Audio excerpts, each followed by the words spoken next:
Hello everyone, this is Karan from IIT Delhi and I welcome all of you to my YouTube channel.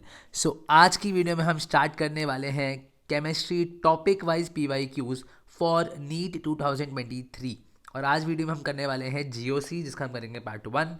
मैं year wise लूँगा, अच्छे अच्छे questions topic wise लूँगा। ये NEET के series आपके NEET के एग्जाम तक चलेगी, तो नीट वालों को सबको शेयर कर देना, चैनल को सब्सक्राइब कर देना, सपोर्ट कर देना। और स्टार्ट करते हैं वीडियो को। ठीक है, पहला क्वेश्चन आपके स्क्रीन के ऊपर ये रहा। ठीक है, ये रहा। कह रहा है ClCCl angle in 1,1,2,2 tetrachloroethene and tetrachloromethane respectively will be about.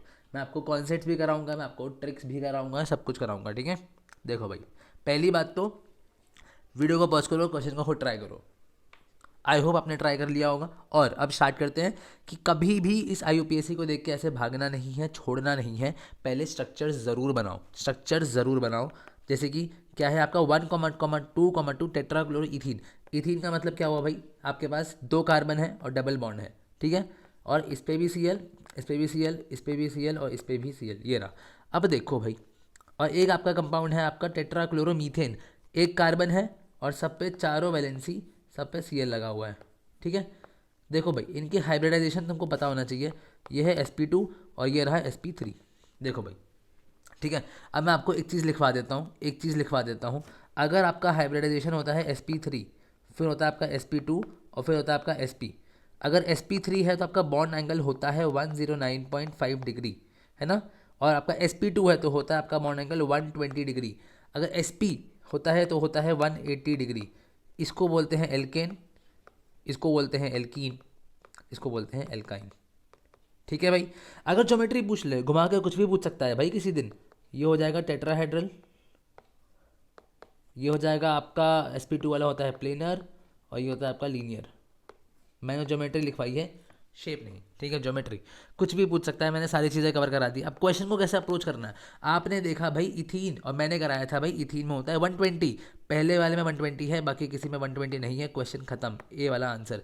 आपको सारा चेक नहीं करना होता, एग्जाम में एक्यूरेसी भी चाहिए होता है, बट मैंने आपको सब कुछ सिखा दिया। ठीक है भाई, चलते हैं अगले क्वेश्चन पे भाई, आराम से चलते हैं। क्वेश्चन कह रहा है a tertiary butyl carbocation is more stable then the secondary butyl carbocation because of which of the following. भाई नीट 2020 का क्वेश्चन, काफ़ी रीसेंट क्वेश्चन है ये। ठीक है, अब ध्यान से सुनना। अब यहाँ पे भी बच्चे क्या करेंगे ना, स्ट्रक्चर तो बनाएंगे नहीं और नाम से डर जाएंगे, बिल्कुल डर जाएंगे। मैं कुछ चीज़ें सिखाता हूँ आपको। पहले चीज़, ये दिख रहा है आपको CH3, एक कोने पे CH3 लगा है, इसको बोलते हैं यार आइसोप्रोपाइल ग्रुप। मतलब बेसिकली ये जो ग्रुप होता है ना, कोने वाला ग्रुप, इसे बोलते हैं आइसो। और 3 कार्बन है तो प्रोपाइल। ठीक है, अगर मैं ऐसे लगाऊं, आइसो ग्रुप है, आइसो ग्रुप। और क्या है भाई इसमें, 1 2 3 4 कार्बन है तो आइसो ब्यूटाइल। ठीक है भाई, लेकिन यहाँ पे क्वेश्चन क्या पूछा गया है, सेकेंडरी ब्यूटाइल। भाई सेकेंडरी कार्बन क्या होता है, चलो मैं सिखा देता हूँ। सेकेंडरी कार्बन क्या होता है, सेकेंडरी कार्बन क्या होता है, एक कार्बन जिसके तरफ जो एल्काइल ग्रुप है वो 2 कार्बन चेन से जुड़े हैं, मतलब 2 कार्बन चेन जुड़ी हुई है। ये रहा एक कार्बन जिसके पास 2 कार्बन चेन जुड़ी है, वो सेकेंडरी हो गया। ठीक है भाई, अब बोला गया सेकेंडरी ब्यूटाइल, मैंने बना दिया 4 कार्बन भाई, ब्यूटाइल मतलब 4। अब ज़रा मुझे बताना इसमें से सेकेंडरी कौन सा हुआ, क्या ये हुआ, ये तो एक ही कार्बन से जुड़ा है, ये नहीं। कौन सा हुआ, एक सेकंड रुकना, एक ही सेकंड देना मुझे। क्या ये वाला कार्बन सेकेंडरी है, नहीं भाई, ये वाला 1 डिग्री है। ये कार्बन कैसा है भाई, 2 कार्बन चेन से जुड़ा है, ये 2 डिग्री है। ये किससे जुड़ा है, ये भी 2 डिग्री है। ये कितना है, 1 डिग्री है। ठीक है भाई, समझ में आया। अब मैंने बोला सेकेंडरी ब्यूटाइल, मैंने इस पर लगा दिया भाई कार्बोकेटायन। ठीक है, कार्बोकेटायन का मतलब क्या होता है यार, कि हमारे पास एक मतलब पॉजिटिव चार्ज है कार्बन के ऊपर। ठीक है, अब वैलेंसी पूरी कर लेते हैं भाई। ये रहा CH3CH2, ठीक है, और ये रहा CH3, कुछ इस तरीके से था, और ये रहा H। अब बात आती है मेरे भाई टर्शरी ब्यूटाइल की। अब बात आती है मेरे भाई टर्शरी ब्यूटाइल की। टर्शरी ब्यूटाइल, कार्बन कितने होंगे, 4। और कार्बन कैसा है, टर्शरी मतलब 3 एल्काइल से जुड़ा है। ये रहा भाई, 3 से जुड़ा है। और भाई पॉजिटिव का मतलब क्या है, कार्बोकेटाइन, मतलब कार्बोकेटाइन का मतलब पॉजिटिव। ठीक है, हमारे पास पूछा जा रहा है कि हमारे पास पूछा जा रहा है कि हमारे पास जो टर्शरी ब्यूटाइल कार्बोकेटाइन है, टर्शरी ब्यूटाइल कार्बोकेटाइन, ये मोर स्टेबल है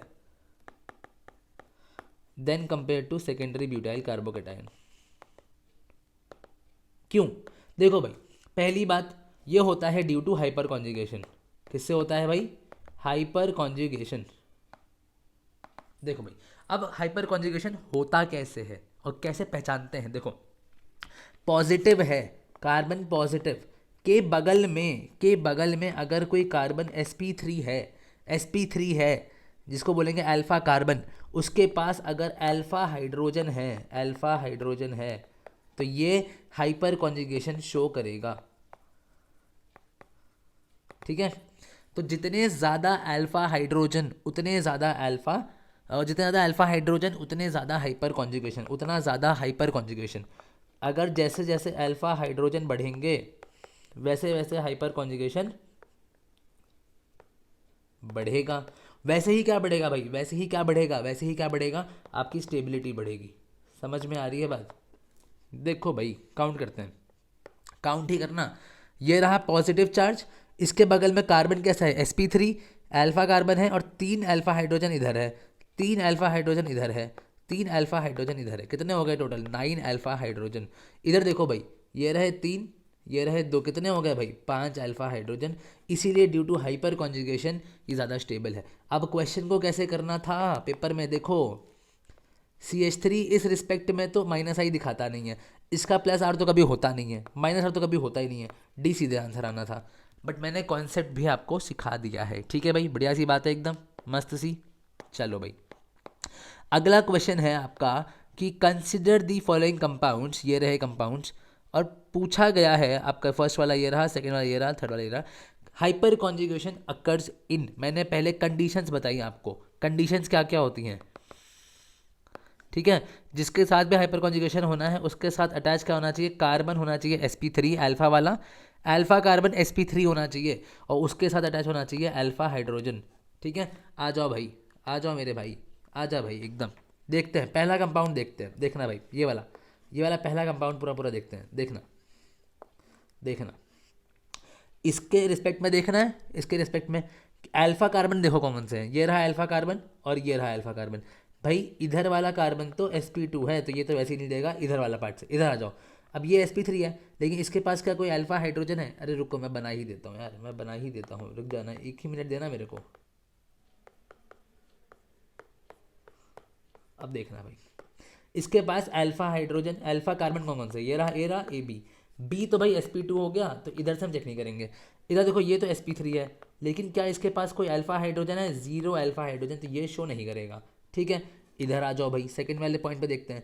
इसके रिस्पेक्ट में देखना है अल्फा कार्बन कौन से ये रहे, और तीनों ही कैसे हैं भाई? sp2, तीनों ही कैसे हैं भाई?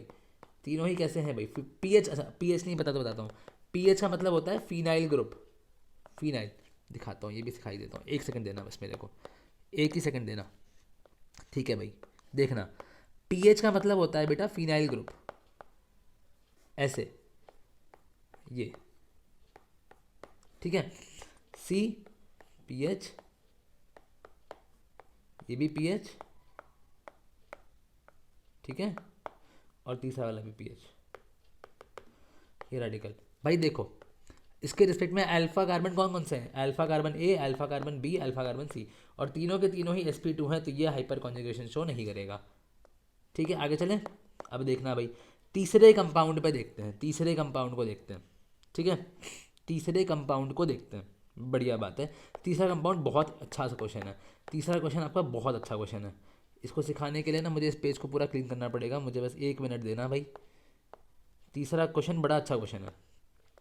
तीसरा कंपाउंड आपका क्या है? आपका कंपाउंड है और CH3 है। ठीक है, बढ़िया एकदम, 1 मिनट।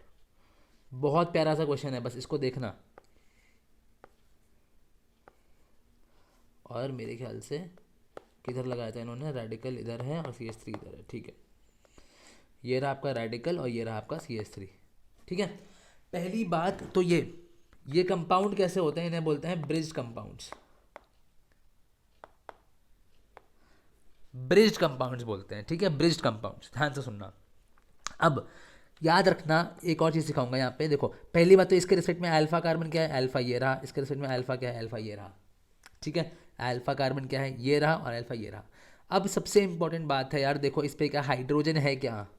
ये रहा। देखो, वैलेंसी है कार्बन की 4, 3 इधर है, एक हाइड्रोजन है, तो भैया ये तो हाइपर कॉन्जुगेशन शो करेगा।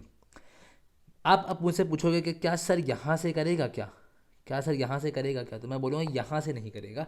अब एक नोट डालो, एक नोट डालो, आपके पास अगर ब्रिज्ड कंपाउंड्स आ गए, ठीक है, आपके पास अगर ब्रिज्ड कंपाउंड्स आ चुके हैं, तब क्या करोगे। ब्रिज्ड कंपाउंड्स दिखते कैसे हैं भाई, कुछ इस तरीके का दिखते हैं, ऐसे हो जाएगा या फिर ऐसे हो जाएगा, ठीक है। ऐसे कंपाउंड्स में, ऐसे कंपाउंड्स में जो ये वाले कार्बन होते हैं, जो जुड़े वाले, जोड़ वाले, जो जोड़ते हैं दो, लाइक अ ब्रिज, है ना, ये कभी भी ब्रिज वाले कंपाउंड कभी भी अगर इन पे हाइड्रोजन होंगे तो वो हाइपर कॉन्जुगेशन शो नहीं करेंगे, नहीं करेंगे, याद रखना, हाइपर कॉन्जुगेशन वो शो नहीं करेंगे, ठीक है। तो ये थी हमारी आज की वीडियो। ऐसे ही वीडियोस के लिए चैनल को सब्सक्राइब करना और शेयर करना अपने दोस्तों के साथ। आई होप आपको वीडियो अच्छी लगी होगी। मिलते हैं अगले वीडियो में, तब तक के लिए stay tuned with chemistry with Karan. Thank you so much.